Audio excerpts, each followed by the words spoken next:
बिस्मिल्लाहिर्रहमानिर्रहीम। अस्सलाम वालेकुम dear students, welcome back to the new lecture. तो स्टूडेंट्स, आज हम इस वीडियो में चैप्टर नंबर 2 क्लास 9th के जो रिमेनिंग न्यूमेरिकल्स हैं वो आज हम करने जा रहे हैं। इससे पहली वीडियो में हमने पहले 5 न्यूमेरिकल जो है वो किए थे, तो उन न्यूमेरिकल्स का जो लिंक है वो आपको नीचे बॉक्स में मिल जाएगा। आप वहाँ पर जाकर पहले 5 न्यूमेरिकल जो है वो देख सकते हैं। तो आइए स्टार्ट करते हैं जी आज का टॉपिक। तो न्यूमेरिकल नंबर 6 है, a train starts from rest. A train starts from rest. आपको मैंने पहले बताया था कि जब भी इस तरह की स्टेटमेंट आएगी कि कोई भी बॉडी रेस्ट से चलना शुरू करे तो उसकी इनिशियल वेलोसिटी हम कैसी मानेंगे? ज़ीरो। मतलब इस स्टेटमेंट के अंदर उसने आपको इनिशियल वेलोसिटी दे दी हुई है, ठीक है। A train starts from rest या a car starts from rest, a person starts from rest, जो भी स्टेटमेंट होगी इसका मतलब ये होगा कि उसने आपको इनिशियल वेलोसिटी जो वो दे चुका है, ठीक है। ओके, तो साथ साथ हम डाटा भी निकालते जाते हैं। तो ट्रेन जो अगर रेस्ट से स्टार्ट हो रही है तो इसकी जो इनिशियल वेलोसिटी है बेटा वो हम लेंगे इनिशियल वेलोसिटी 0, ठीक है जी, with an acceleration of 0.5 metre per second square. कि जब वो रेस्ट से चलना शुरू करती है तो उसकी जो वेलोसिटी है उसमें जो चेंज आता है तो उस चेंज के साथ जो उसमें एक्सेलरेशन प्रोड्यूस होता है वो है 0.5 मीटर पर सेकेंड स्क्वायर, ठीक है। कि रेस्ट से वो चलना स्टार्ट करती है, जब वो रेस्ट से चलना स्टार्ट करती है तो उसकी वेलोसिटी चेंज होती है। जब वेलोसिटी चेंज होती है तो उसके अंदर जो एक्सेलरेशन है वो जो पैदा होता है वो है 0.5 मीटर पर सेकेंड स्क्वायर। तो एक्सेलरेशन आपको दे दिया उसने 0.5 metre per second square. Okay, find its speed. आपने स्पीड मालूम करनी है in kilometre per hour. Kilometre per hour में उसकी स्पीड मालूम करनी है। When it has moved through 100 metre, जब वो 100 मीटर का डिस्टेंस कवर कर लेगी तो उसकी स्पीड मालूम करनी है। तो डिस्टेंस आपको दे दिया उसने, डिस्टेंस आपके पास है 100 मीटर, ठीक है जी। ये हमें डाटा गिवन है। तो फाइंड क्या करना है हमने? टू फाइंड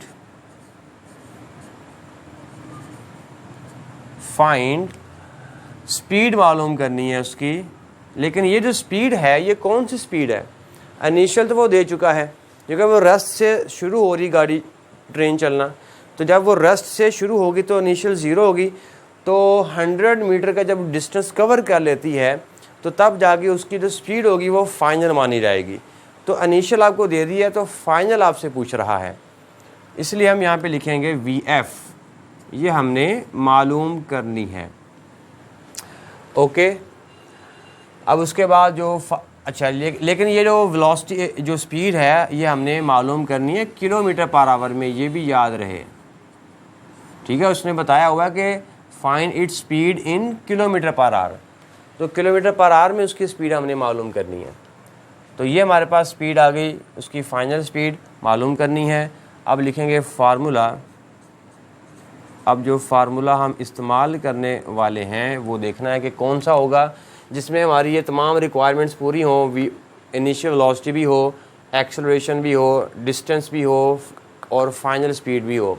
तो अब आप देख लेंगे कौन सा इसमें जो फार्मूला है वो इस्तेमाल करेंगे हम।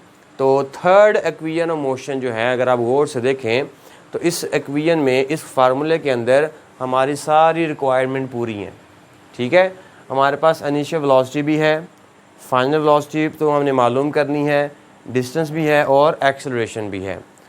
तो अब हम यहाँ पर यही फार्मूला जो कि थर्ड इक्वेशन ऑफ मोशन बनती है वो हम लिखेंगे। तो फार्मूला हम जो यूज़ करने वाले हैं वो फार्मूला बेटा होगा 2AS is equals to VF square minus VI square. अब इसमें हम पुट करेंगे वैल्यूज़ फार्मूले के अंदर और VF निकालना है, ठीक है। ओके, या VF को एक तरफ कर दें, बाकी सारी चीज़ों को उठा के एक तरफ ले आएँ तो भी ठीक है, या फार्मूले में वैल्यूज़ पुट करके फिर आप जब वो शिफ्ट करें तो भी ठीक है, तो आपकी मर्ज़ी है। तो मैं जो है वो पहले ही शिफ्ट करवा देता हूँ यहाँ पर, वी आई स्क्वेयर जो है वो इधर आके क्या हो जाएगा, प्लस हो जाएगा। चलो मैं इसमें एज इट इज़ ही वैल्यूज़ पुट कर देता हूँ। देखें 2 एज इट इज़, ए की जगह पर कौन आ जाएगा 0.5, 0.5, एस की जगह पर कौन आ जाएगा 100, एस हमारे पास 100 है, is equals to V F square तो मालूम करना है, ये तो एज इट इज़ रहेगा, ठीक है, माइनस इनिशियल वेलोसिटी वो तो 0 है, इसलिए ये हमारे पास 0 इसका स्क्वायर, तो 0 का स्क्वायर भी क्या होगा 0 ही होगा, ठीक है। तो वी एफ स्क्वायर में से आप 0 माइनस कर दोगे तो क्या बचेगा, वी एफ स्क्वायर ही बचेगा। इसलिए आप इसको अगले स्टेप में इसको आप ना भी लिखें कोई मसला नहीं है। अच्छा, अब इसको आप सॉल्व कर लो, इसको आप सॉल्व करोगे तो हमारे पास क्या आएगा, ये जो पॉइंट है इस पॉइंट को जब आप ख़त्म करोगे इसके नीचे 1 लिख दोगे, ये 0 आ जाएगा। अब आप इसको काट दें, 10 1 10 10, मतलब आप इसको कैलकुलेटर की मदद से आप डायरेक्ट मल्टीप्लाई कर दें, ठीक है ना। मैं तो इसको जस्ट सॉल्व कर रहा हूँ, मेरे पास वो है नहीं है, आपके पास तो होगा, आप इसको सॉल्व कीजिएगा, मतलब आप इसको कैलकुलेट कर लेना है कैलकुलेटर की मदद से।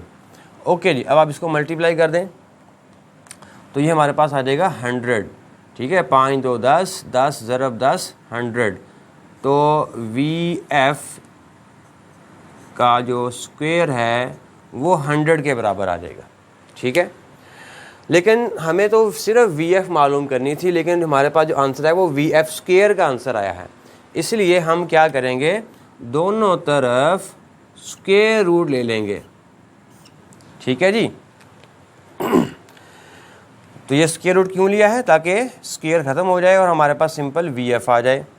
तो अब यहाँ पे स्क्वायर और स्क्वायर रूट ख़त्म हो जाएगा, तो यहाँ पे लेफ्ट हैंड साइड पे सिर्फ हमारे पास वी एफ बचेगा और इधर से हमारे पास कौन आएगा 10 आएगा। तो फाइनल वेलोसिटी हमारे पास आएगी 10 मीटर पर सेकेंड। लेकिन उसने बोला था कि जो वेलोसिटी है, जो स्पीड है, वो आपको किलोमीटर पर आवर में निकालनी है, ठीक है। तो अब हम इसको क्या करेंगे, मैंने आपको पिछली वीडियो में एक ट्रिक बताया था। वो ट्रिक क्या था कि अगर आपको मीटर पर सेकंड से किलोमीटर पर आवर में जाना हो या किलोमीटर पर आवर से मीटर पर सेकंड में जाना हो तो क्या करेंगे, तो आपने एक फैक्टर से मल्टीप्लाई करना है। अब मुझे बताएं कि मीटर पर सेकंड को मुझे किलोमीटर पर आवर में तब्दीली करना, तो मैं क्या करूँगा, किस फैक्टर से मल्टीप्लाई करूँगा। तो चूँकि मुझे किस यूनिट में जाना है, बड़े यूनिट में जाना है, तो लिहाजा ऊपर कौन सी रकम आएगी, बड़ी रकम आएगी, यस।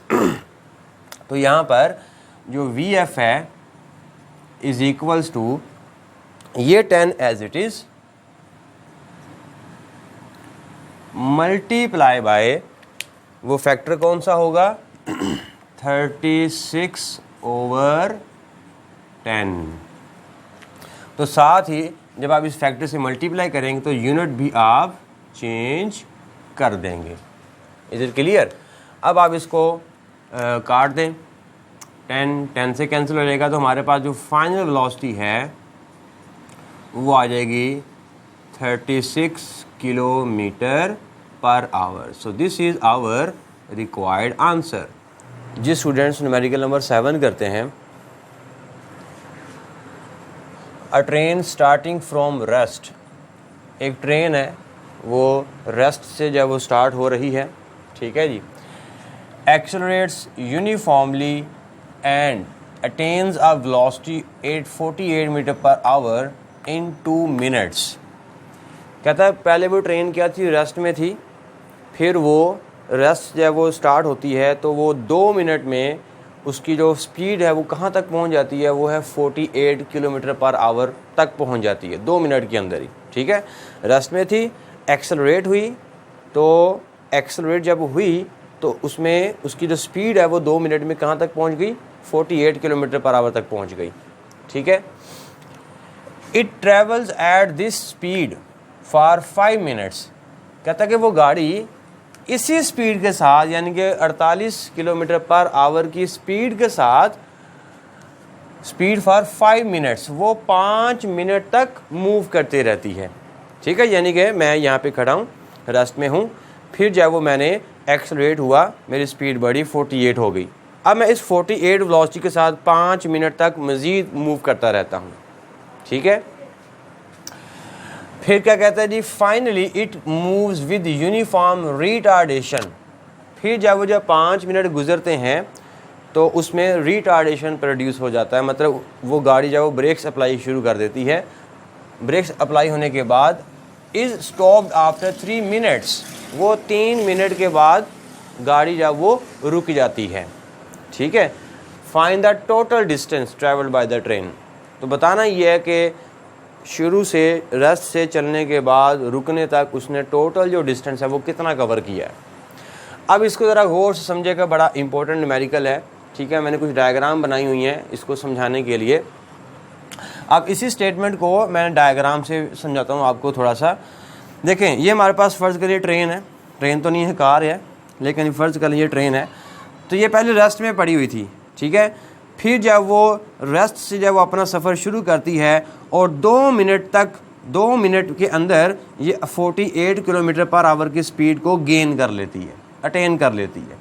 ठीक है, अब इसी चीज़ को, इतने हिस्से को, मतलब 2 मिनट्स का जो इंटरवल है, इसको ग्राफ के ऊपर मैंने ज़ाहिर किया हुआ है कि वो रेस्ट से स्टार्ट करती है। ये ग्राफ कौन सा है? स्पीड टाइम ग्राफ है। इधर स्पीड है आपके पास वाई एक्सिस पर और टाइम इधर एक्स एक्सिस पर टाइम है।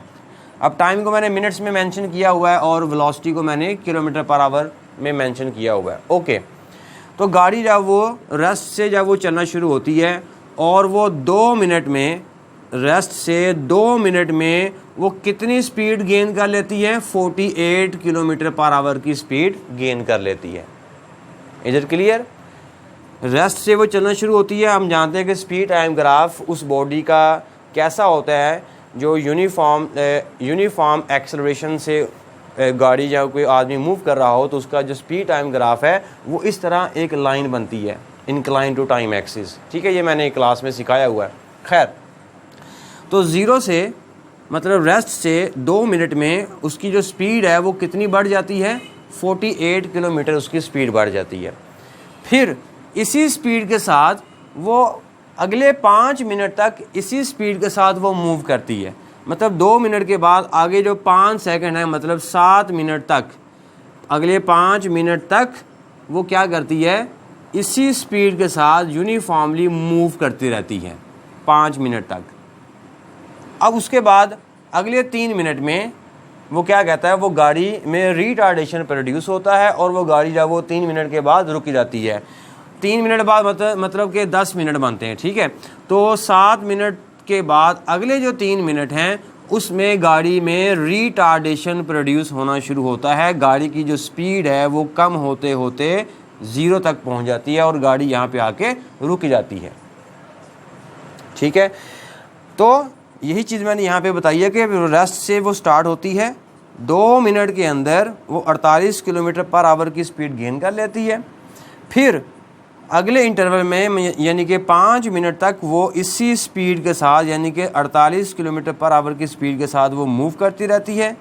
जो ही 5 मिनट गुजरते हैं वो गाड़ी में रिटार्डेशन पैदा होता है, ब्रेक्स अप्लाई होती हैं, तो 3 मिनट के अंदर अंदर वो गाड़ी जब वो रुक जाती है। अब बताना यह है कि टोटल डिस्टेंस इस बॉडी ने कितना कवर किया है। Is it clear?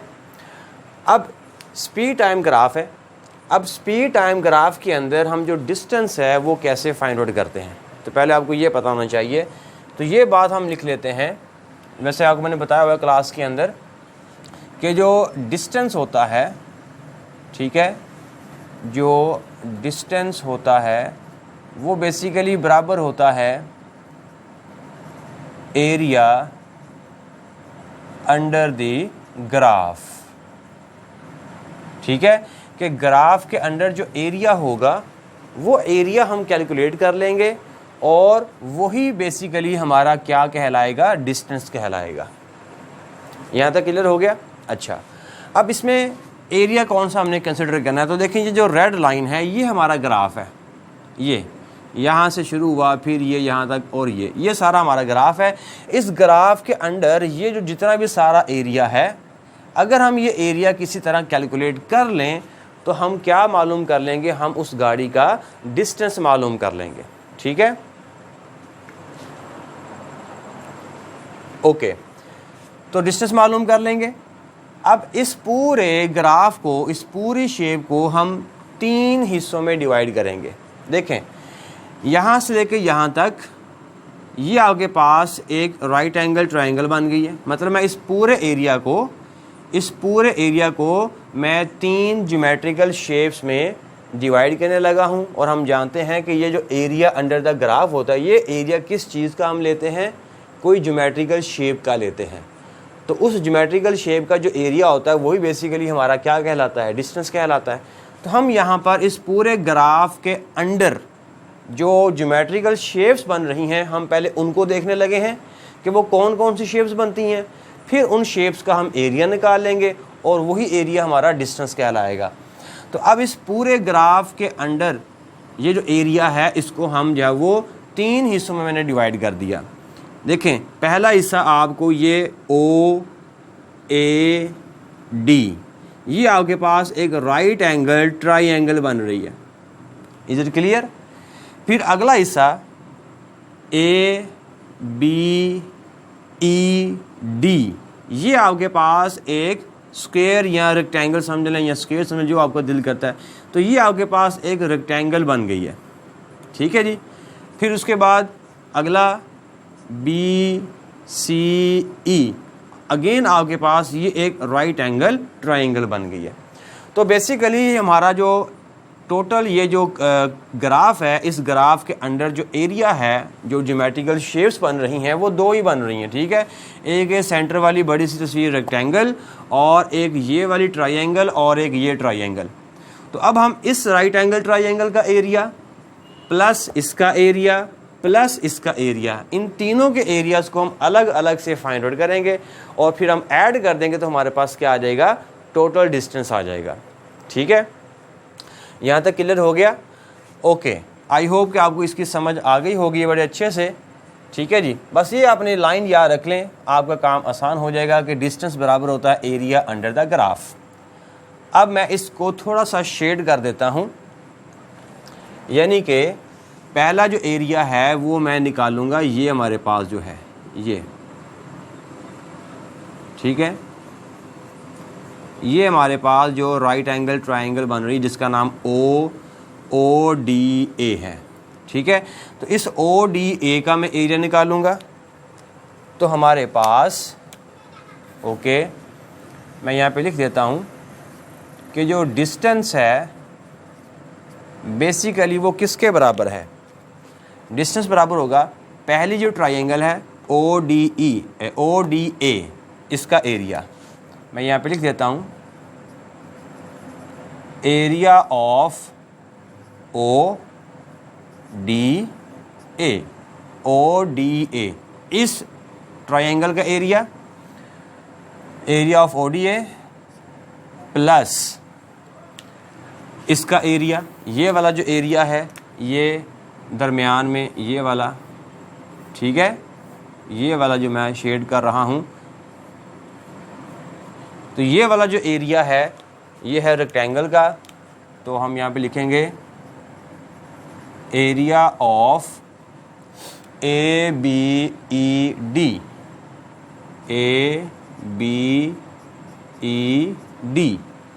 Is it clear? उसके बाद थर्ड इसका एरिया हम लिख देते हैं प्लस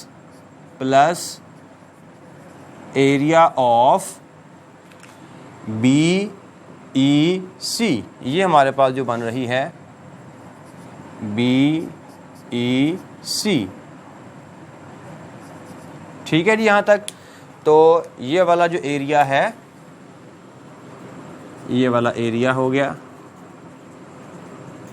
ओके जी, तो अब ये तीनों हमारे पास ज्योमेट्रिकल शेप्स हैं और इनके एरियाज़ को मैंने ऐड कर दिया और ये क्या कहलाएगा, डिस्टेंस कहलाएगा। अब हम ये एरियाज़ जो हैं ये हम सेपरेटली कैलकुलेट करेंगे। फिर हम इसी इक्वेशन में, जिसको मैं इक्वेशन नंबर अब मैं 1 कह देता हूँ, 1 कह के छोड़ देता हूँ। अब मैं क्या करूँगा, ये वाला एरिया निकालूँगा ODA का, फिर मैं एरिया निकालूंगा ABED का, फिर मैं एरिया निकालूंगा BEC का। ओके, तो अब हम निकालते हैं जी area of ODA। Area of ODA। अब चूंकि ODA एक राइट एंगल ट्राइंगल बन रही है, तो मैंने आपको बताया हुआ है क्लास में कि राइट एंगल ट्राइंगल का जो एरिया होता है वो हम किस फार्मूले से निकालते हैं। वो फार्मूला हम जानते हैं बेटा, वो फार्मूला हमारे पास होता है कि 1/2 multiply by base multiply by height, ऐसे ही है। अब इसमें बेस क्या होगी, बेस हमारे पास है OD, ठीक है, ये बेस है, और इसकी हाइट कौन सी होगी, ये वाली हाइट है इसकी, ये वाली AD। ओके, अब जो बेस है, बेस यहाँ से लेके यहाँ तक है, मतलब ये पहले 2 मिनट्स बनते हैं, ठीक है। इस राइट एंगल ट्राइंगल में बेस कितनी हम लेंगे, ये 2 मिनट्स लेंगे, 2 मिनट्स तक, ठीक है। और जो हाइट है इसकी, वो हाइट हम कहाँ तक लेंगे, 48 तक, ठीक है। यानी कि ये जो लेंथ है ना A से लेकर D तक, ये लेंथ हम किससे मेजर करेंगे, यहाँ से, तो 0 से लेकर 48 तक, 48 तक, ये आगे पास इस राइट एंगल ट्राइंगल की हाइट कहलाएगी। तो बेस कितना है, 2 मिनट, और हाइट कितनी है, 48। अच्छा, अब यहाँ पर जो हमने जो टाइम लिया वो मिनट्स में लिया हुआ है, ठीक है। इसको आपने सेकंड्स में कंसिडर करना है, और जो स्पीड हमने वाई एक्सिस पर ली हुई है वो है किलोमीटर पर आवर में, इसको हमने मीटर पर सेकंड में कन्वर्ट करना है। तो अब जो स्पीड किलोमीटर पर आवर में दी हुई है, इसको मीटर पर सेकंड में कैसे कन्वर्ट करेंगे, ये भी मैंने आपको तरीका बताया हुआ है। और जो टाइम जो कि मिनट में हमने मेंशन किया हुआ है, इसको सेकंड में कैसे मेजर करेंगे, सेकंड में कैसे लिखेंगे, ये भी आपको मैं तरीका बताया हुआ है। ओके, तो जो 2 मिनट हैं, 2 मिनट जो हैं इसमें सेकंड्स कितने होते हैं, तो 2 मिनट के अंदर सेकंड्स 120 होते हैं, ठीक है। Is equals to 1/2 as it is multiply by, base की जगह पर हम लिखूँगा 2 मिनट, लेकिन 2 मिनट में सेकंड्स कितने होते हैं, 120 होते हैं, तो लिहाजा हम यहाँ पे लिखेंगे 120 ज़रब हाइट। हाइट हमारे पास कितनी है, हाइट हमारे पास है 48, लेकिन ये 48 जो है वो किलोमीटर पर आवर में दी हुई है, लेकिन हमने किलोमीटर पर आवर में इस्तेमाल नहीं करनी, हम तो मीटर पर सेकंड में इस्तेमाल करनी है। तो हम जानते हैं कि किलोमीटर पर आवर जो है इसको मीटर पर सेकंड में कैसे लिखेंगे, तो 10/36 से मल्टीप्लाई कर देंगे, तो हमारे पास जो हाइट है वो हमारे पास आ जाएगी बेटा 48। इसी 48 को मैं मल्टीप्लाई करने लगा हूँ 10/36 के साथ, ठीक है जी। तो ये हमारे पास जब वो टोटल एरिया हमने एरिया लिख दिया है, उसमें वैल्यूज पुट कर दी हैं। अब इसको आप सॉल्व करोगे, तो सॉल्व करने के बाद कैलकुलेटर आप इस्तेमाल करें और सॉल्व करें, और सॉल्व करने के बाद हमारे पास बेटा जो एरिया आएगा, इसका area of ODA is equals to, ठीक है। इसको आप सॉल्व करें, तो सॉल्व करने के बाद जो एरिया हमारे पास आएगा, आ गया डिस्टेंस 800 मीटर। इस डिस्टेंस को मैं बोल देता हूं बेटा S1, ठीक है। S1 वो डिस्टेंस है जो 2 मिनट में उस ट्रेन ने कवर किया है, ठीक है। रेस्ट से वो चली थी और 2 मिनट में वो यहाँ तक पहुँची, तो 2 मिनट में उसने कितना डिस्टेंस कवर कर लिया, तो वो हमारे पास है S1। इसको मैं लिख देता हूँ, ये हमारे पास है 800 मीटर। हाँ जी, यहाँ तक क्लियर हो गया कि 800 किलोमीटर उसने पहले 2 मिनट में कवर किया। अब हम मालूम करेंगे अगले 5 मिनट में वो कितना डिस्टेंस कवर करेगी। तो ये जो डिस्टेंस होगा इसको हम बोल देंगे S2। और वो डिस्टेंस कैसे निकालेंगे, वो डिस्टेंस हम निकालेंगे इस ये जो हमारे पास रेक्टेंगल है इसके एरिया से, ठीक है। ओके, तो अब हम निकालते हैं एरिया ऑफ ABED। और इस एरिया का जो डिस्टेंस होगा उसको मैं बोल दूंगा S2 इज इक्वल्स टू। अब ये हमारे पास जो रेक्टेंगल है इसका एरिया कैसे निकालेंगे, और रेक्टेंगल का एरिया निकालने का फार्मूला हम जानते हैं कि एरिया ऑफ रेक्टेंगल बराबर होता है, is equals to length multiply by width होता है। ठीक है, तो ये जो लेंथ इंटू विड्थ है ये हम इस ए बी ई डी के ऊपर लगाएंगे। अब इसकी लेंथ कितनी होगी? लेंथ जो है वो यही है, देखें ये हमारे पास बन रहा है, ये वाली तस्वीर अपनी माइंड में रखें, ये वाली, ये दोनों, ये ट्राइंगल और ये ट्राइंगल, इसको भूल जाओ, ये दो हमारे पास बच गई। ठीक है, अब इसकी जो लेंथ है वो ये लेंगे ए डी, तो ए डी ये हमारे पास लेंथ है और ए डी कितनी है? 48 है। ठीक है, ए डी हमारे पास कितनी है? 48 है। ठीक हो गया। उसके बाद जो विड्थ है वो विड्थ हम कहाँ से कहाँ तक लेंगे? वो हम लेंगे डी ई, डी ई ये हमारे पास क्या हो गई? विड्थ हो गई, और ए डी ये हमारे पास क्या हो गई? लेंथ हो गई। तो अब हम इसी फार्मूले को यहाँ पे लिख देते हैं कि जो एरिया है वो लेंथ हमारे पास होगी A D multiply by D E. हाँ जी, यहाँ तक क्लियर हो गया। तो ये लेंथ है, ये विड्थ है। लेंथ को मैंने ए डी से लिख दिया है और विड्थ को मैंने डी ई से लिख दिया है। अब जो लेंथ है वो हमारे पास कितनी है? लेंथ जो है वो हमारे पास 48 है। ठीक है, लेंथ हमारे पास कितनी है? 48 है। और विड्थ हमारे पास कितनी है? तो विड्थ है 5 मिनट, यानी कि 2 से लेकर 7 तक ये टाइम कितना बनता है? 5 मिनट बनता है। यानी कि यहाँ से लेकर यहाँ तक ये गाड़ी 5 मिनट तक मूव की थी। तो इसलिए एक्स एक्सिस पर जो टाइम चल रहा है वो मिनट्स में है, और 2 से लेकर 7 तक ये कितने मिनट्स बनते हैं? 5 मिनट बनते हैं। ठीक है, तो लिहाजा जो विड्थ है वो हमारे पास 5 मिनट है और जो लेंथ है वो हमारे पास 48 मिनट है।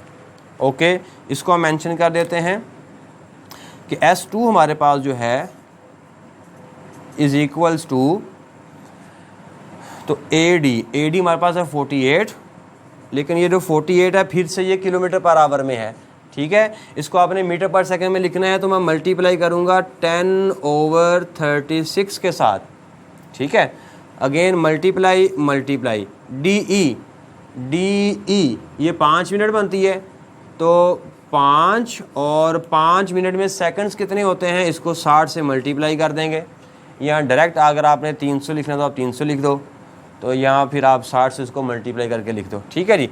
अब इन सब को आप सॉल्व करोगे कैलकुलेटर की मदद से, इसको आप सॉल्व करोगे तो हमारे पास डिस्टेंस आएगा S2 4000 मीटर। ठीक है जी। तो ये वो डिस्टेंस आ गया है जब गाड़ी जो है वो, ट्रेन जो है वो 5 मिनट तक मूव कर रही थी, तो ये 5 मिनट में वो इतना डिस्टेंस कवर कर लेती है।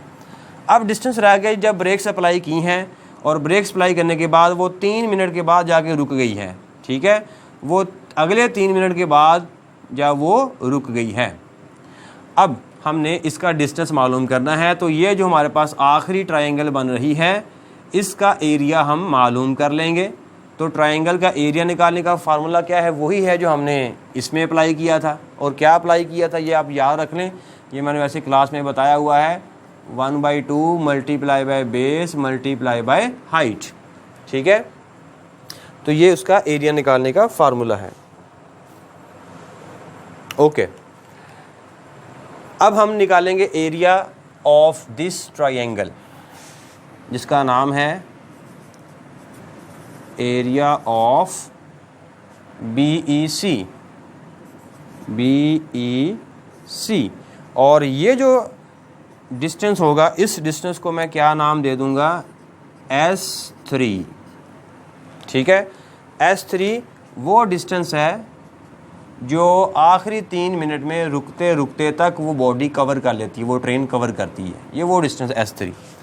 तो चूँकि ये डिस्टेंस हम इस राइट एंगल ट्रायंगल से निकालेंगे, तो राइट एंगल ट्रायंगल का एरिया निकालने का फार्मूला हमारे पास पता है, तो ये होता है 1/2 multiply by base multiply by height. ठीक है जी। उसके बाद अब बेस और हाइट यहाँ पे कितनी हम लेंगे? अगेन बेस कौन सी होगी? बेस है EC, और हाइट कितनी है? हाइट है BE। ठीक है, अब जो हाइट है वो है BE, और इसको हम कैसे मेजर करेंगे? यहाँ से 48। ठीक है, वही जो इस राइट एंगल की हाइट थी ना, वही हाइट जो है वो इस राइट एंगल ट्राइंगल की होगी। तो इसकी हाइट जो है वो 48 थी, तो इसकी हाइट भी कितनी होगी, 48 होगी। Is it clear? तो हाइट हम लिख देते हैं, हाइट हमारे पास कितनी है, 48। Okay, 1/2 as it is multiply by जो हाइट है वो हमारे पास है 48। लेकिन 48 क्या है, किलोमीटर पर आवर में है। इसको अगेन मीटर पर सेकंड में लिखना है, तो 10/36। Is it clear? तो ये हमने लिख दी है, हाइट लिख दी है। अब रह गया बेस, मल्टीप्लाई बाय बेस कितना होगा। बेस हमारे पास है आखिरी 3 मिनट, ठीक है, 7 से लेकर 10 तक ये 3 मिनट बनते हैं, क्योंकि गाड़ी 3 मिनट में रुक गई थी। तो 3 मिनट में सेकंड्स कितने होते हैं, 180 सेकंड होते हैं, तो इसलिए मैं मल्टीप्लाई कर दूंगा 180 के साथ, ठीक है। 3 मिनट में सेकंड कितने होते हैं, 180। अब हम इन सब को आप कैलकुलेट कर लें बेटा, ठीक है। तो वो हमारे पास S3 आ जाएगा। तो S3 इज इक्वल्स टू, तो इन सब को आप सॉल्व करें, 1200 मीटर, ठीक है जी। ये हमारे पास आ गया जी S3। अब हम जितने भी हमने डिस्टेंस निकालें, यानी कि हमने निकाला था S1 निकाला था, ये S1 है, S1 हमारे पास था 800 मीटर, ठीक है जी। S2 हमारे पास कितना था, 400 मीटर, और S3 हमारे पास कितना आया, 1200 मीटर। अब ये तीनों डिस्टेंसेस को हम ऐड कर देंगे, ठीक है, तो हमारे पास क्या आ जाएगा, टोटल डिस्टेंस आ जाएगा। तो टोटल डिस्टेंस बराबर होगा, ये न्यूमेरिकल थोड़ा सा लंबा हो गया, क्योंकि ये लंबा न्यूमेरिकल था, लॉन्ग था, इसलिए इसको ज़रा ध्यान से मैंने आपको समझाया है। फिर भी कोई आप कमी पेशी हो तो आप कमेंट्स में जाए वो लाजमी पूछ लीजिएगा, कोई अगर आपको स्टेप की समझ में ना आए। तो टोटल डिस्टेंस हमारे पास कितना है जी, S1 + S2 + S3, इन सब को ऐड कर दें तो हमारे पास आएगा 800 + 4000 + 1200। इन सब को ऐड करोगे तो हमारे पास जो टोटल डिस्टेंस है वो आएगा 6000 metre. So this is our required. जी स्टूडेंट्स, नेक्स्ट न्यूमेरिकल करते हैं, numerical number 8। A cricket ball is hit vertically upward and returns to ground 6 seconds later. एक क्रिकेट बॉल है, उसको आपने ऊपर थ्रो किया और वो बॉल जो है वो ऊपर गया और वापस आया। तो वापस कितनी देर बाद आया, 6 सेकंड्स बाद। 6 सेकंड्स बाद वो क्या हुआ, वो बॉल जो है वो वापस नीचे आया। Calculate the maximum height reached by the ball and number 2 initial velocity of the ball. मालूम ये करना है कि अगर मैं एक बॉल को ऐसे ऊपर फेंकता हूँ और दोबारा मैं कैच करता हूँ उसको, तो फेंकने के बाद और कैच करते वक्त मुझे जो टोटल टाइम लगा वो 6 सेकंड्स का लगा, ठीक है। अब मुझे मालूम यह करना है कि मैंने उसको कितनी इनिशियल वेलोसिटी से ऊपर फेंका है और वो कितना मैक्सिमम हाइट उसने कितनी कवर की है। दो चीज़ें हमने मालूम करनी, इनिशियल वेलोसिटी और मैक्सिमम हाइट।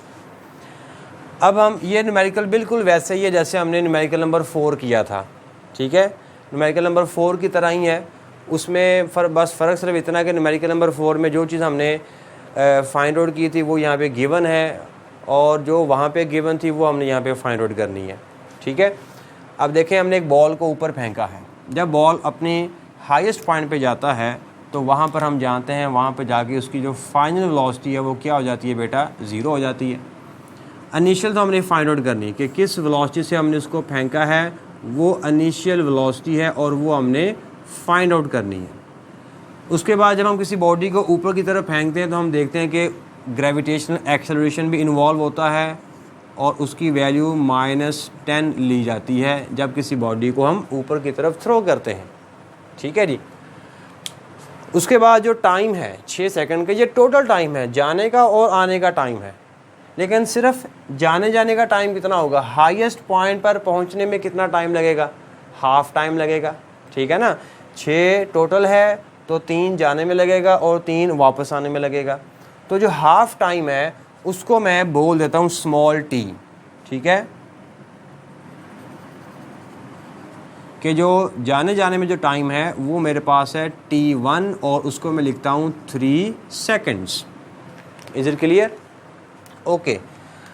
अब मैंने कुछ डाटा पहले में लिख रखा है। गिवन डाटा में हमारे पास क्या क्या गिवन है, टोटल टाइम गिवन है, t बराबर है 6 सेकंड्स।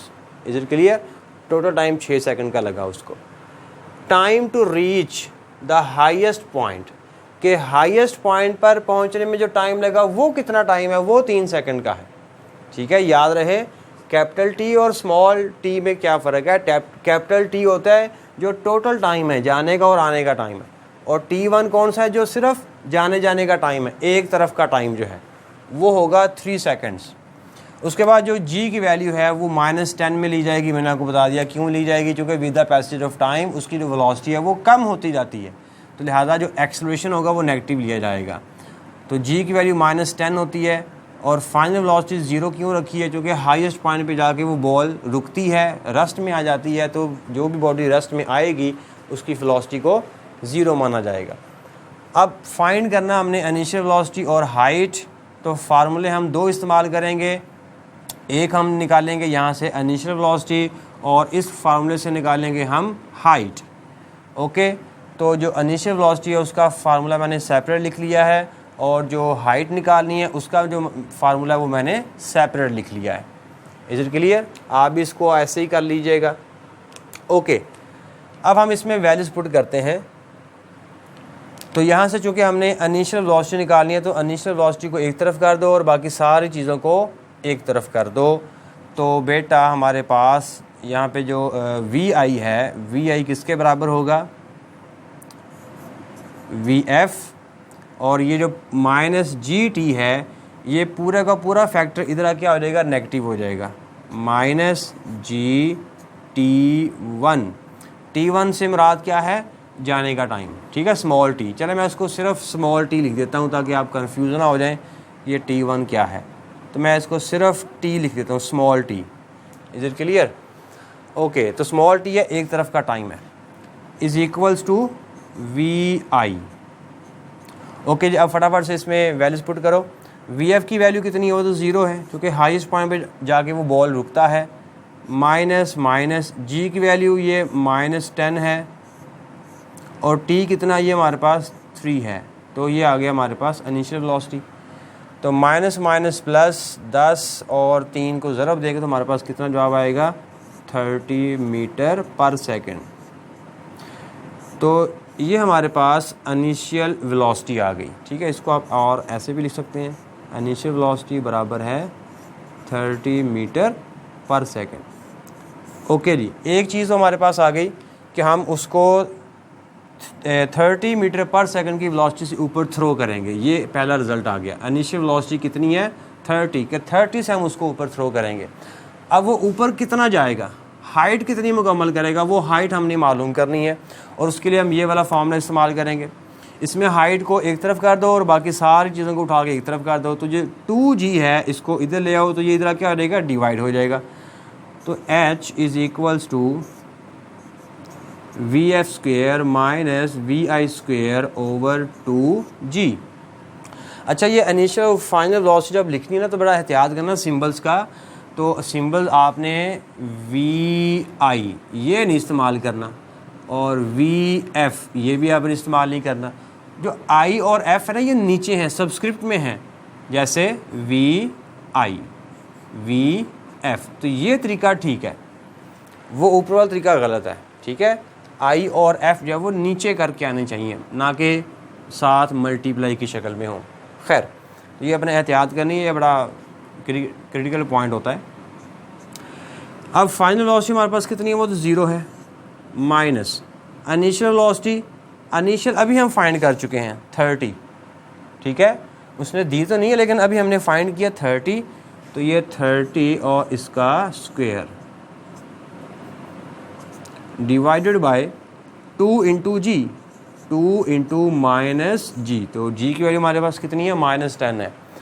अब बेटा इसको सॉल्व कर लो, तो सॉल्व करने पर हमारे पास जो आंसर आएगा, ऊपर आएगा -900 और नीचे आएगा माइनस कितना आएगा, 20। ठीक है जी, तो ये 0 0 से कैंसिल हो जाएगा, 2 90 45। ठीक है, और माइनस माइनस से कैंसिल हो जाएगा। तो हाइट बेटा हमारे पास आ जाएगी 45 मीटर।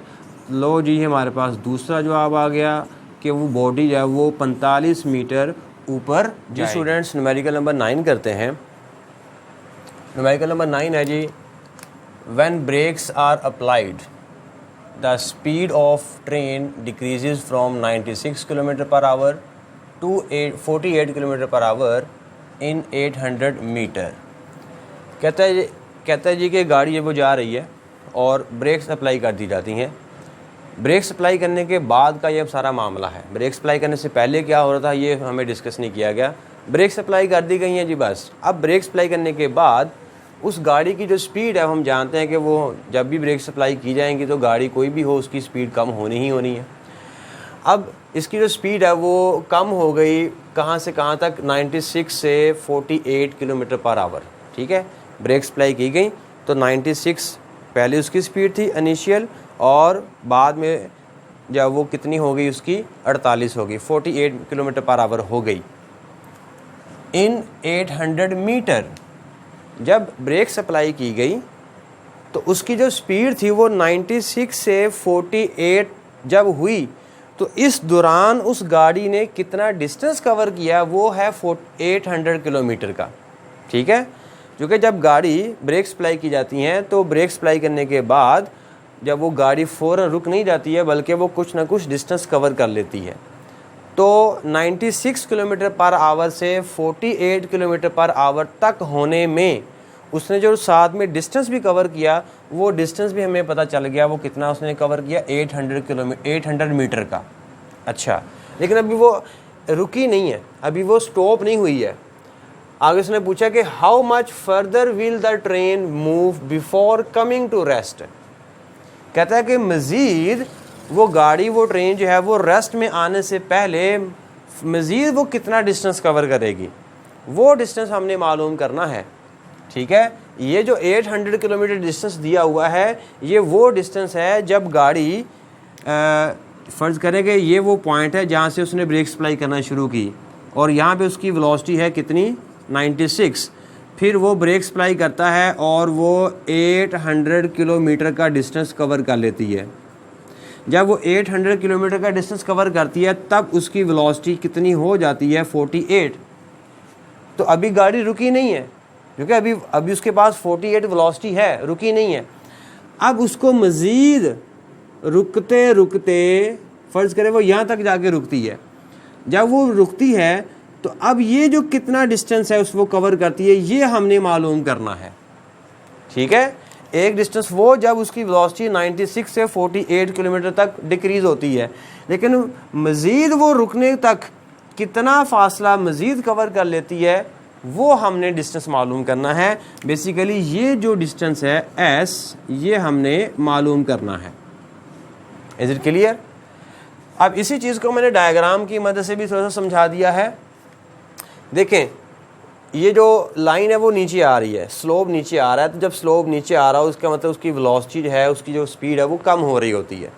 तो इनिशियल उसकी स्पीड थी 96 किलोमीटर पर आवर, फिर डिक्रीज़ होते होते होते जब उसने 800 का डिस्टेंस भी कवर कर लिया तब उसकी वेलोसिटी कितनी बन गई, 48 किलोमीटर बन गई, रह गई। ठीक है, तो 96 से 48 किलोमीटर वेलोसिटी होने में उसने डिस्टेंस कितना कवर किया, 800 मीटर का।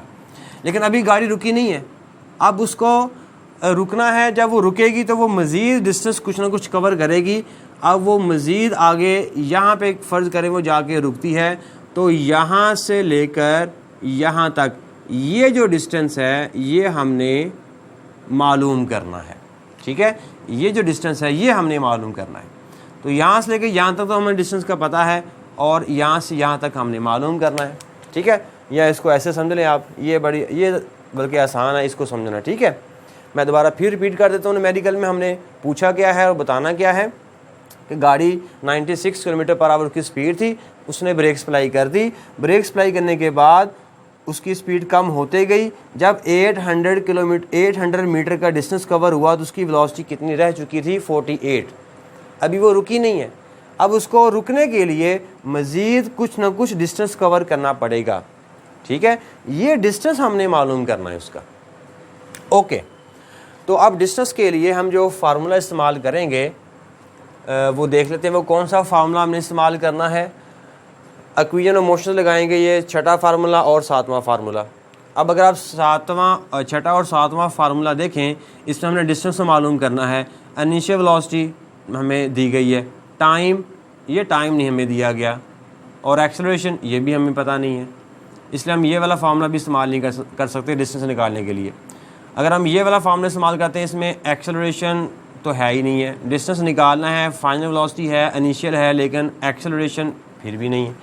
तो इसका मतलब पहले हमें एक्सेलरेशन फाइंड आउट करना पड़ेगा। ठीक है, तो पहले हम इस पूरे सिनेरियो में पहले हम मालूम करेंगे एक्सेलरेशन। ठीक है जी, फिर हम जो फाइनल डिस्टेंस होगा रुकते तक वो कितना डिस्टेंस कवर करेगी, फिर हम ये डिस्टेंस मालूम कर लेंगे। ओके, तो पहले हम निकालेंगे एक्सेलरेशन। तो ये कुछ डाटा मैंने पहले निकाल कर रखा हुआ है। ठीक है, गाड़ी की जो इनिशियल वेलोसिटी है वो है 96 किलोमीटर पर आवर। मैं इसको लिख देता हूँ इनिशियल वेलोसिटी। ठीक है, और जो फाइनल वेलोसिटी उसकी बनती है 48 किलोमीटर। तो ये हमारे पास बन गई फाइनल वेलोसिटी। तो इस जो वेलोसिटी में जो चेंज आया है, इस चेंज को यूज़ करते हुए हम एक्सेलरेशन फाइंड कर सकते हैं, बल्कि कोई इक्वेशन ऑफ मोशन हम यूज़ कर लें। खैर, अब हम पहले निकालने लगे एक्सेलरेशन। ठीक है, तो एक्सेलरेशन के लिए हम जो फार्मूला इस्तेमाल करेंगे जिसमें सब कुछ हो, तो ये जो सातवां फार्मूला है इसको ज़रा गौर से देखें। ये डिस्टेंस हमारे पास है, ये वाला डिस्टेंस। अच्छा, पहले तो ये बताओ कि एक्सेलरेशन जो प्रोड्यूस हुआ है वो हम इस इंटरवल के लिए निकालने लगे। ठीक है, जितना एक्सेलरेशन इस इंटरवल में होगा उतना ही एक्सेलरेशन इस इंटरवल में भी होगा, क्योंकि उसने एंड पे एक फिक्रा बोला है, एक लाइन बोली है कि रिटार्डेशन कांस्टेंट है। मतलब कॉन्स्टेंटली उसकी जो वेलोसिटी है वो कमी आ रही है, कॉन्स्टेंटली एक्सेलरेशन प्रोड्यूस हो रहा है। तो लिहाजा जो एक्सेलरेशन इस इंटरवल में होगा वही एक्सेलरेशन इस इंटरवल में भी होगा। तो अगर हम इस इंटरवल का एक्सेलरेशन निकाल लें तो वही एक्सेलरेशन हम यहाँ पर भी यूज़ कर सकते हैं दूसरे इंटरवल के लिए। Is it clear? ओके, तो अब हम क्या करेंगे कि एक्सेलरेशन फाइंड आउट करेंगे बाय यूजिंग फर्स्ट इंटरवल। तो फर्स्ट इंटरवल में हमारे पास जो इनिशियल वेलोसिटी है वो 96 है और फाइनल वेलोसिटी हमारे पास 48 है। डिस्टेंस हमारे पास 800 मीटर का है। तो बताना ये है कि इस पूरे डिस्टेंस के दौरान, पूरे इंटरवल के दौरान एक्सेलरेशन कितना प्रोड्यूस हुआ है। तो ये हम निकालेंगे acceleration by using this equation, formula number 7, जो कि कहलाता है थर्ड इक्वेशन ऑफ मोशन। तो फाइंड हमने बेसिकली फाइंड क्या करना है, ये डिस्टेंस मालूम करना है। तो डिस्टेंस मालूम करेंगे, फार्मूला कौन सा इस्तेमाल करने वाले हैं, तो फार्मूला हम इस्तेमाल करने वाले हैं ये वाला, लेकिन पहले एक्सेलरेशन फाइंड करेंगे फिर हम डिस्टेंस फाइंड करेंगे। तो फार्मूला मैं यहाँ पे लिख देता हूँ वैसे भी, 2as is equals to vf² minus vi²। Okay, तो अब ज़रा गौर से देखें, एक्सेलरेशन निकालना है, डिस्टेंस हमें दिया गया है, फाइनल वेलोसिटी हमें दी गई है, इनिशियल वेलोसिटी हमें दी गई है। तो एक्सेलरेशन हम निकालना है। अगेन फिर याद रहे फर्स्ट इंटरवल की बात हो रही है, तो फर्स्ट इंटरवल में जो एक्सेलरेशन आएगा वही सेकंड इंटरवल का भी होगा। ठीक है ना, इसलिए जो डिस्टेंस है ये हम ले रहे हैं फर्स्ट इंटरवल का, सेकंड का तो अभी निकालना है हमने, फर्स्ट का हमें मालूम है, तो ये जो मालूम है उसको यूज़ करते हुए हम ए निकाल लेंगे। तो इसको ए के लिए रीअरेंज कर दें, तो ए यहाँ पर ही रहेगा, बराबर है ये 2s, इधर आके आ जाएंगे, डिवाइड हो जाएंगे। ठीक है, हर स्टेप को ज़रा ध्यान से समझना है, नोट्स भी आप ख़ुद बनाते जाने आप लोगों ने। वीडियो मैंने इसलिए रिकॉर्ड कर रहा हूँ अगर आपको बाद में भी कोई मसला मसाइल बनता है तो आप इस वीडियो को देख सकते हैं और कॉन्सेप्ट अपना क्लियर कर सकते हैं। ओके जी, तो एक्सेलरेशन एक तरफ रहा, 2s राइट साइड पर आगे क्या हो गया, डिवाइड हो गया। अब इसमें आप जस्ट वैल्यूज पुट कर दो तो हमारे पास एक्सेलरेशन का कोई ना कोई आंसर आ जाएगा। वी एफ कितना है, तो वी एफ हमारे पास है ये किलोमीटर पर आवर में दिया हुआ था, मैंने इसको मीटर पर सेकंड में कन्वर्ट किया है। अब आपको मीटर पर सेकंड में कन्वर्ट करना आता है ना, 10/36 से मल्टीप्लाई करेंगे। ओके, तो वी एफ हमारे पास है 13.33 और इसका स्क्वायर माइनस इनिशियल वेलोसिटी है 96 जो कि बनती है 26.666 और इसका स्क्वायर डिवाइडेड बाय 2s, 2 और s हमारे पास कितना है 800। अब आप इस सब को सॉल्व करोगे by using with the help of calculator. Calculation बहुत ज़रूरी है, मैं बार बार आपसे तंबीह करूँगा कि कैलकुलेटर को इस्तेमाल करना सीखें, बार बार इसको यूज़ करें ताकि आपको वो यूज़ करना भी आ जाए। तो एक्सेलरेशन हमारे पास बराबर होगा, कितना होगा, इस सब को आप सॉल्व करोगे तो एक्सेलरेशन की जो वैल्यू आएगी वो नेगेटिव में आनी चाहिए। क्यों? चूँकि गाड़ी की जो स्पीड है वो कम हो रही है, वेलोसिटी कम हो रही है, तो जब वेलोसिटी कम होती है तो नेगेटिव एक्सेलरेशन प्रोड्यूस होता है, इसलिए आपका जो जवाब है वो भी नेगेटिव में ही आना चाहिए। तो जो जवाब आएगा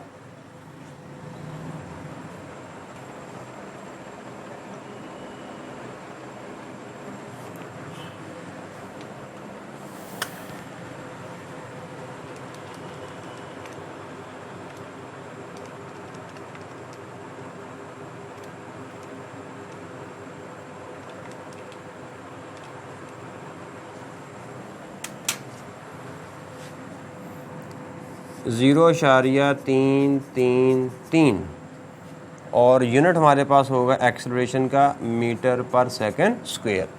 ये तो आ गया हमारे पास एक्सेलरेशन, ठीक है। अब जितना एक्सेलरेशन फर्स्ट इंटरवल का है उतना ही हमारे पास सेकंड इंटरवल का भी है, माइनस 0.333 मीटर पर सेकंड स्क्वायर। तो ये हमारे पास आ गया जी सेकंड इंटरवल का भी एक्सेलरेशन, उतना ही होगा जितना पहले इंटरवल का है। अब हम फाइंड आउट करेंगे डिस्टेंस। अब डिस्टेंस ये निकालें सेकंड इंटरवल का। जब डिस्टेंस निकालेंगे सेकंड इंटरवल का, अब ये सेकंड इंटरवल को ज़रा अपने माइंड में लेकर आओ, ज़रा ध्यान से देखना। तो सेकंड इंटरवल में देखें यहाँ पर वेलोसिटी कितनी है 48 मीटर पर आवर। जब गाड़ी यहाँ पे पहुँचेगी तो यहाँ पे गाड़ी जाके रुक गई है, तो जब गाड़ी रुकेगी, कोई भी ऑब्जेक्ट रुकता है तो उसकी वेलोसिटी क्या हो जाती है, 0 हो जाती है। तो इस इंटरवल में ये जो सेकंड इंटरवल है, मैं सेकंड इंटरवल को ज़रा ब्लैक डॉटेड से बना देता हूँ, ये सेकंड इंटरवल है, ठीक है। तो सेकंड इंटरवल में जो इनिशियल वेलोसिटी मानी जाएगी वो कौन सी मानी जाएगी, ये वाली 48, और फाइनल कौन सी मानी जाएगी, जहाँ पे जाके रुकी है। तो जब गाड़ी या ट्रेन रुकेगी तो वो वाली स्पीड क्या कहलाएगी, 0, और उससे पहले जो वेलोसिटी कहलाएगी वो कहलाएगी इनिशियल, ठीक है। तो लिहाजा ये हमारी फाइनल वेलोसिटी होगी जो कि 0 है, और ये वाली इनिशियल वेलोसिटी कहलाएगी जो कि ये वाली 48 है, ठीक है। जो फर्स्ट इंटरवल था, फर्स्ट इंटरवल के लिए ये इनिशियल मानी जाएगी, ये फाइनल मानी जाएगी, लेकिन सेकंड इंटरवल के लिए ये वाली वेलोसिटी इनिशियल मानी जाएगी और ये वाली वेलोसिटी जो कि यहाँ पर है Vf = 0। ये एक पॉइंट क्लियर हो गया। बस यही पॉइंट जो कि बच्चों को समझ में नहीं आता है, इसको ज़रा ध्यान से। ओके, अब सेकंड इंटरवल के लिए हम लगाएंगे कोई भी अगेन एक्विजन मोशन, अगेन हम यही इस्तेमाल कर सकते हैं, 7वां फार्मूला। तो 7वां फार्मूला हम लगाते हैं अगेन फॉर डिस्टेंस। तो डिस्टेंस के लिए हमारे पास जो फार्मूला है वो यही होगा, 2as = Vf² - Vi²। अब इसमें हमने s निकालना है, तो 2a इधर आके आ जाएगा, राइट साइड पे डिवाइड हो जाएगा। तो s एज इट इज़ ऊपर है Vf² - Vi² और नीचे है 2a। हाँ जी, यहाँ तक क्लियर हो गया। अब इसमें आप वैल्यूज पुट कर दें। तो s की मैं तो ये एक लाइन में लिख रहा हूँ, लेकिन आपने इसको नीचे स्टेप में लिखना है। मेरे पास जगह कम है, इसलिए मैं एक ही लाइन में इसको कवर अप कर रहा हूँ। Vf की जगह पर कौन आएगा, तो सेकंड इंटरवल में VF 0 है माइनस इनिशियल वेलोसिटी कितनी है 48 किलोमीटर पर आवर है, लेकिन हम तो मीटर पर सेकंड में लिखना है, वो है ये 13.333 और इसका square divided by 2a, 2 multiply by a कितना है, a सेकंड इंटरवल का भी उतना ही है जितना फर्स्ट इंटरवल का है, -0.333। लो जी, अब इन सब को आप कैलकुलेट करें तो कैलकुलेशन से जो आंसर आपके पास आएगा पॉजिटिव में आएगा। डिस्टेंस होता है वो लेंथ होती है, लेंथ हमेशा पॉजिटिव में होती है, तो इसका जवाब नेगेटिव में नहीं आना चाहिए। तो S बराबर है 266.66 metre. This is our required answer. जी स्टूडेंट्स, आखिरी न्यूमेरिकल करते हैं, न्यूमेरिकल नंबर 10। तो न्यूमेरिकल नंबर 10 जो है ये बेसिकली जो हमने न्यूमेरिकल नंबर 9 किया है ये उसी का ही अगला हिस्सा है, उसी का ही पार्ट है। तो स्टेटमेंट ये है कि इन द अबव प्रॉब्लम, मतलब जो हमने पहले प्रॉब्लम किया था प्रॉब्लम नंबर 9, उसमें find the time taken by the train, कि अब हमने टाइम मालूम करना है जो ट्रेन लेगी to stop after the application of brakes, कि ब्रेक्स अप्लाई करने के बाद वो जब गाड़ी रुकती है तो वो टोटल टाइम कितना लेती है रुकने में। ठीक है, जब ब्रेक्स अप्लाई की थी तब उसकी वेलोसिटी 96 थी प्रीवियस न्यूमेरिकल में। ठीक है, ऐसे ही था। तो 96 पे हमने ब्रेक्स अप्लाई लगा दी, ब्रेक्स अप्लाई कर दी, फिर ब्रेक्स अप्लाई करने के बाद वो बॉडी जब वो ट्रेन जब वो रुक जाती है तो टोटल जो टाइम है वो रुकने में वो कितना लेती है। ठीक है, तो चूँकि ये पिछला न्यूमेरिकल ही है उसी का अगला हिस्सा है, इसलिए जो डाटा है गिवन डाटा वो मैंने सारा वही रखा हुआ है। टाइम हमने जो फाइंड करना है उसको मैंने कैपिटल T लिखा हुआ है। ठीक है, कैपिटल T क्यों लिखा है मैं भी एक्सप्लेन करता हूँ। और जो फार्मूला हम इस्तेमाल करेंगे वो है जी फर्स्ट इक्वेशन ऑफ मोशन, यानी कि यहाँ से बनता है 5वां फार्मूला। ठीक है जी। अब चूँकि ट्रेन में हमने यहाँ से ब्रेक अप्लाई करना शुरू की थी, 96 जब उसकी वेलोसिटी थी तब हमने ब्रेक अप्लाई कर दी थी। ब्रेक अप्लाई करने के बाद वो 800 मीटर का वो डिस्टेंस कवर करती है और उसकी वेलोसिटी फिर 48 किलोमीटर पर आवर होती है, फिर होते होते वो यहाँ पे जाकर रुकती है। तो यहाँ से ब्रेक अप्लाई की थी और वो यहाँ पे जाके रुकी थी। तो इस पूरे 2 इंटरवल मैंने बनाए थे, फर्स्ट इंटरवल और सेकंड इंटरवल। तो इन दोनों इंटरवल्स को अगर हम ऐड कर देंगे, दोनों इंटरवल्स का टाइम अगर हम ऐड कर देंगे तो वो हमारे पास टोटल टाइम आ जाएगा। ठीक है, तो अब हम क्या करेंगे, बेसिकली जो हमने काम करना है, टाइम निकालना है, तो हमने जो फर्स्ट इंटरवल माना हुआ है, फर्स्ट इंटरवल का टाइम अलग से फाइंड करेंगे, फिर हम सेकंड इंटरवल का टाइम अलग से फाइंड आउट करेंगे, इन दोनों को हम ऐड कर देंगे तो हमारे पास टोटल टाइम आ जाएगा। Is it clear? तो टोटल टाइम निकालने के लिए हमारे पास जो फार्मूला होगा वो ये होगा, total time is equals to T1 plus T2। बल्कि मैं इसको यहीं पे लिख देता हूँ, क्वेश्चन में ही मैं उसको लिख देता हूँ। एक फार्मूला ये वाला है, ये वाला फार्मूला क्यों इस्तेमाल करना है वो आपको मैं अभी बताता हूँ। तो दूसरा जो फार्मूला है T is equals to T1 plus T2। इसमें T1 और T2 क्या है? T1 फर्स्ट इंटरवल का टाइम, T2 सेकंड इंटरवल का टाइम। ओके, तो अब हमने जो फर्स्ट इंटरवल का जो टाइम है और जो सेकंड इंटरवल का जो टाइम है वो अब हम अलग अलग पहले फाइंड आउट करेंगे। तो अब ये दोनों टाइम्स अलग अलग कैसे फाइंड करेंगे? By using this equation. First equation of motion जो है इसको यूज़ करते हुए हम T1 निकालेंगे और इसी को यूज़ करते हुए हम T2 निकालेंगे। जब दोनों टाइम हमारे पास आ जाएंगे तो क्या करेंगे? Yes, very good. तो दोनों को ऐड कर देंगे। तो पहले हम निकालते हैं जी T1। तो T1 के लिए हम ये वाला लगाएंगे फार्मूला। मैं दरमियान में लाइन लगा देता हूँ ताकि आपको पता चले। तो for T1 VF is equals to VI plus AT T1। ठीक है, और सेकंड इंटरवल के लिए VF is equals to VI plus AT2। तो T1 को निकालना है तो बाकी सारी चीज़ें इधर ले आओ। देखिए VI इधर क्या हो जाएगा? माइनस हो जाएगा, ठीक है। और a चूँकि t1 से मल्टीप्लाई हो रहा है तो जब a को इधर लेकर आओगे तो क्या हो जाएगा, ये डिवाइड हो जाएगा। तो हमारे पास vf minus vi over a is equals to t1, ठीक है। तो मैं इसको ज़रा रिवर्स फॉर्म में भी इसको लिख सकता हूँ, r t1 is equals to vf minus vi over a। ऐसे मैं कर सकता हूँ ना इसको इसके बराबर, इसको चूँकि दोनों एक दूसरे के बराबर हैं तो देखो ना ऐसे ही, अगर a बराबर हो b के तो मैं इसको b बराबर a ऐसे भी लिख सकता हूँ, a is equal to b लिख दूँ या b is equal to a, बात एक ही है ना। इसलिए मैंने vf minus v over a बराबर है t1 कर दिया या t1 बराबर है vf minus v over a कर दिया, बात एक ही है। अब अगर मैं यहाँ से t2 निकालूंगा तो वो भी कुछ इसी तरह नहीं बन जाएगा, ठीक है। तो यहाँ से जो t2 आएगा मैं यहाँ पे डायरेक्ट लिख देता हूँ, t2 हमारे पास होगा vf minus vi over a। Okay जी, फार्मूले हमने अरेंज कर लिए, अब हमने इनमें वैल्यूज़ पुट करनी है। ये जो फार्मूला है ये फर्स्ट इंटरवल का है और ये जो फार्मूला ये सेकंड इंटरवल का है।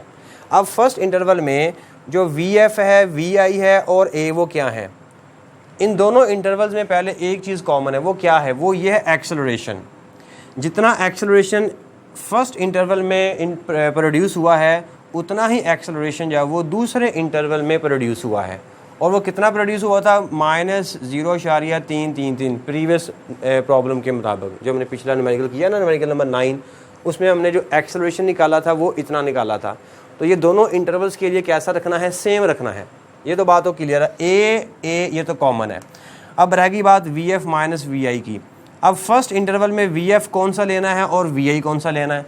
तो फर्स्ट इंटरवल में ये जो रेड वाला सर्कल है, तो फर्स्ट इंटरवल में vi आपकी जो है वो ये 96 है, 96 है और फाइनल वेलोसिटी कितनी है, 48 है, 48 है, ठीक है।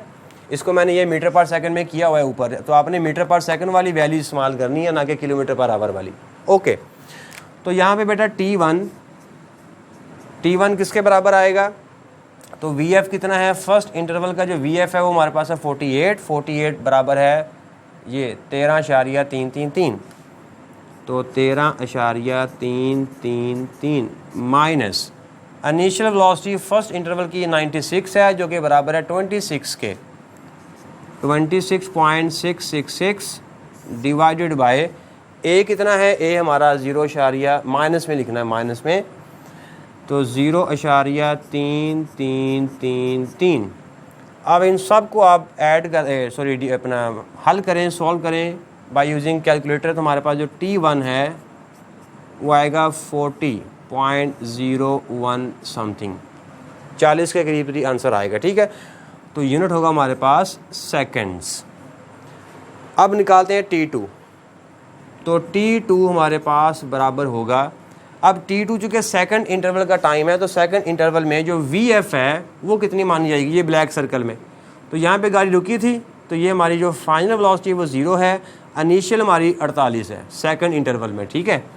तो vf हमारे पास 0 है माइनस इनिशियल कितनी है 48, और 48 मीटर पर सेकंड में कितनी है 13.33